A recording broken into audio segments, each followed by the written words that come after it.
So our next historian is Joaquín Dávila. Joaquín is a historian of disease, race, and medical science in the the Texas-Mexico borderlands.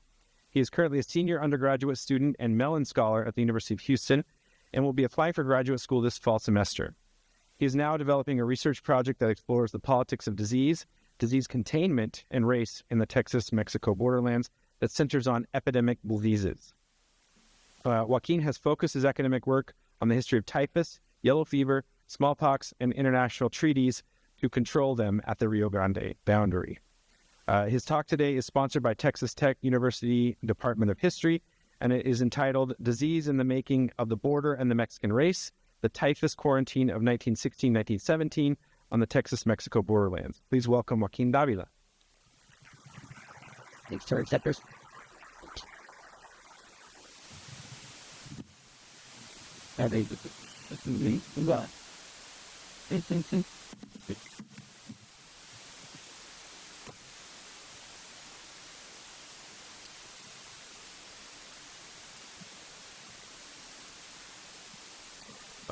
Good evening. I am Joaquín Dávila. I'm a senior undergraduate student studying history at UH. My research agenda centers how the history of disease is a conduit into seeing stark social and material transformations in the region of the Texas-Mexico borderlands. Before I proceed with my presentation, it will be profitable to me to define the diseases covered in it.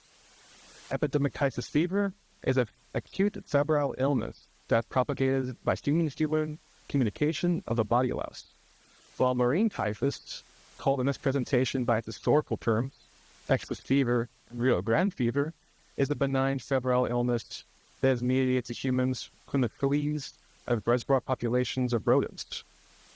From my research, preoccupations around containing diseases like typhus at the border really contributed to its construction as a real material boundary. Furthermore, the scientific study of diseases on the border like typhus contribute to the production of scientific knowledge on historical themes such as race, biopolitics, and the nation-state. These processes formed what public health action at the border was, when having to reconcile the contradiction of surveilling and containing epidemic disease in a wide sovereign boundary conducive to high socioeconomic exchange, not quarantine. I found through my research that the history of disease in the borderlands was intimately tied to railroad development in southern Texas following the latter part of the 19th century. What fundamentally occurred, as a scholar David Montejano described it, was the Americanization and redrawing of racial lines in southern Texas. Railroad development, the burgeoning of migratory forms of labor, the movement of non-native Anglo-American and Mexican populations to the borderlands fundamentally changed the state of public health for the region.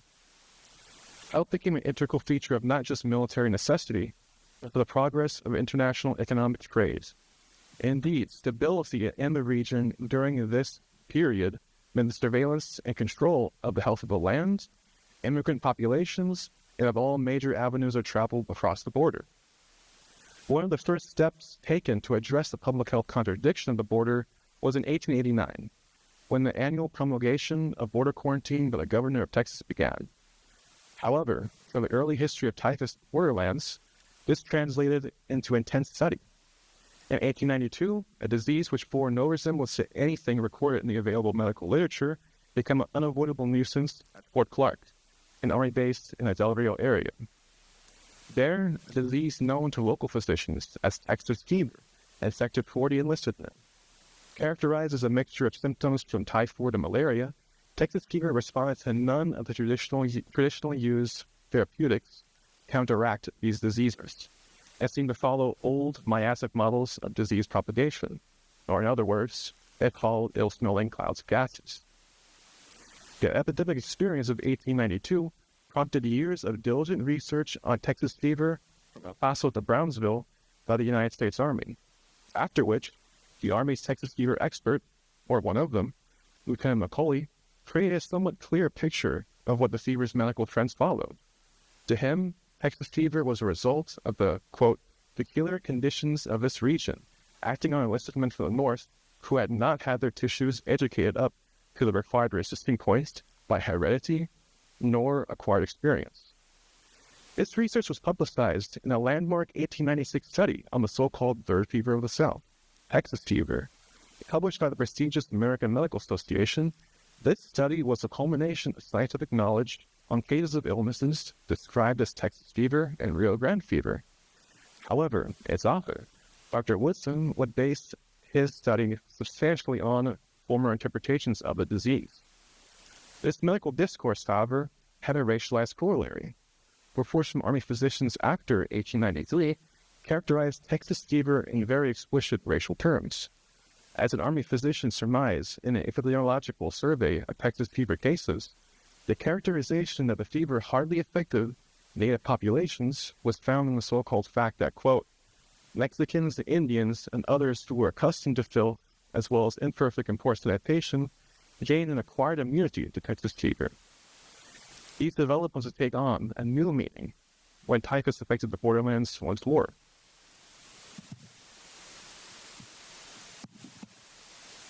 With the inclusion of the United States Marine Hospital Service in the annual Texas-Mexico border quarantines in 1898, the discovery of the lice transmission of epidemic typhus in 1909, the outbreak of the Mexican Revolution in 1910, and World War in 1914, the scientific knowledge of how to counteract typhus grew out of a harsh melee of trial and error during wartime epidemics.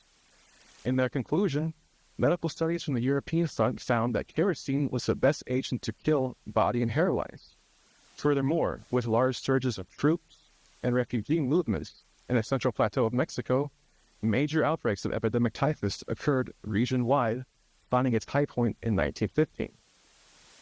And at Texas-Mexico borderlands, these global developments precipitated two outcomes: the solidification of the border as a material and geographical division, and the development of racialized medical discourses to contain typhus at the border.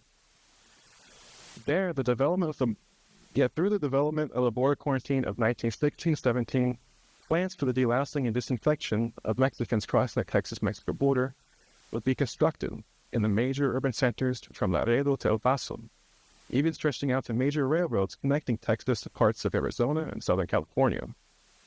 These plans and the violent institution of delousing working class and poor Mexicans lasted until 1942. These centers and the institution of delousing substantially divide a land through its history, was seen as being won by those who lived there. Immediately after these centers were dissolved, the process of delousing working class Mexicans was reinstated in the official doctrine of medical inspection during the over 2-decade-long Rastero program. This doctrine, in the angst of the so-called lousy Mexican, probably came from the epidemic experience of 1916.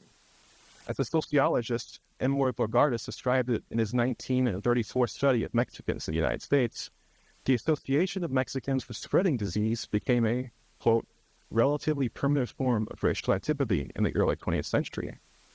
Indeed, as is gone unacknowledged in scholarship, this antipathy is found in one of the more salacious accounts of the border quarantine of 1916. To a published report of First Lieutenant C.H. Hall, a Texas state quarantine officer that served at the border in 1916, embodying the spirit of his time, Hall argued for the necessity of delousing all Mexicans on the basis that, once fed on one single blood meal, the white body louse transformed into a, quote, copper Mexican color, perfectly camouflaging onto the bodies of locals and refugees alike. Moreover, Hall further Mexicanized epidemic typhus by describing the neurological effects felt by its victims. Though delirium was a well-known symptom of epidemic typhus, Hall characterized an infection of a fever as having the possibility of transforming the biological makeup of a non-Mexican patient into thinking they were cognitively Mexican, speaking and acting as a cultural stereotype. This outcome was even possible in his so-called, quote, educated, high-strung, civilized American patients.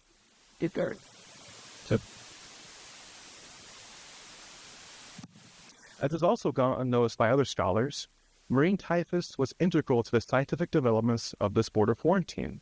One of the first non-Mexican cases in Texas, one of the first non-Mexican deaths in Texas due to typhus during the 1916 epidemic, was an El Paso immigration officer named Morris Butler. After investigations into the circumstances of his death, the medical community of Texas pointed to the historical antecedents of marine typhus, namely Texas fever and Rio Grande fever, as the culprits. Scientific knowledge at the time, not knowing that rats and fleas were the vector reservoir system that spread this novel type of fever, the orchestrator of the delousing plants at the border, Surgeon C.C. Fierce, would argue for the necessity of the border delousing plants at El Paso because of its seemingly intimate character, which prompted questions of whether the fever was transmissible by simply being around working-class Mexicans, or those fleeing. This simple association followed the contours of medical developments in Texas, to such an extent that physicians in 1934, outside discussions of occupational safety, claimed that the rise in numbers of marine typhus were directly tied to migrations of Mexican cotton pickers into the state of Texas, and not the recognition of marine typhus as a newly discovered disease. In conclusion to this presentation, with the history of the typhus fever on the border, we see three distinct developments. The development of the border as a material boundary, the development of notions of race in relation to scientific discourses on disease recognition, and the utilization of what the French philosopher Michel Foucault called biopower, or as my paraphrasation of it is, the bringing of life and its calculations into the realm of explicit calculation to make knowledge power an agent in the transformation of human life. These elements of the history of disease, as I argue, show how the biopolitics of public health in borderlands fundamentally shaped and transformed its material being and social landscape, putting Texas on the proverbial map in many instances. And with this is the end of my presentation. Thank you.